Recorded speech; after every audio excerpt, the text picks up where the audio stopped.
মশা মারার তেল ব্লিচিং আর কি মশা মারার তেল ব্লিচিং দিচ্ছি মেইনলি। সকাল থেকে হ্যাঁ, তারপর কি গাব্বি মাছ ওগুলো ছাড়ছি। কাপি মাছ কত এসছে মোটামুটি আমি এক্স্যাক্ট ফিগারটা এই মুহূর্তে বলতে পারবো না, তাও অনেক প্রায় 10-12 লাখ তো এসছি। আপনার এই এক নম্বর ওয়ার্ডে ছেড়েছেন আপনি এক নম্বর হ্যাঁ। ওয়ার্ডে কতগুলো ছেড়েছেন? আমার ওয়ার্ডে প্রায় ধরুন 10,000 তো হয়ে গেছে, 10,000 হয়ে গেছে। আপনার ওয়ার্ডে ডেঙ্গি কি ধরা পড়েছে? হ্যাঁ, আমার ওয়ার্ডে কত হবে? পাঁচটা।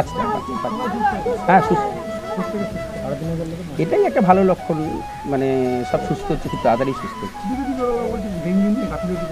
বিরোধী দল তো বিরোধীদের কাছে ইস্যু কি? বিরোধীদের কাছে কোনো ইস্যু আছে? আমরা যে কাজেই হাত দেবো সেই কাজেই ওরা সমালোচনা করবে, এটাই তো ওদের ইস্যু।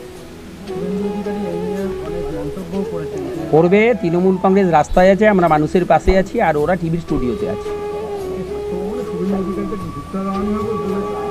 দেবে, ওদের ঢুকতে দিলেই তো ডিস্টার্ব করবে।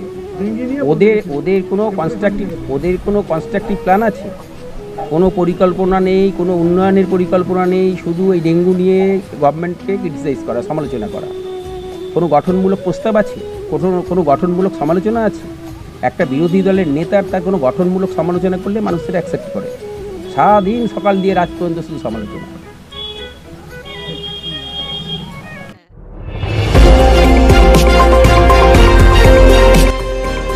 আমার বাংলা, সঙ্গে থাকুন, সঙ্গে রাখুন আমার বাংলা।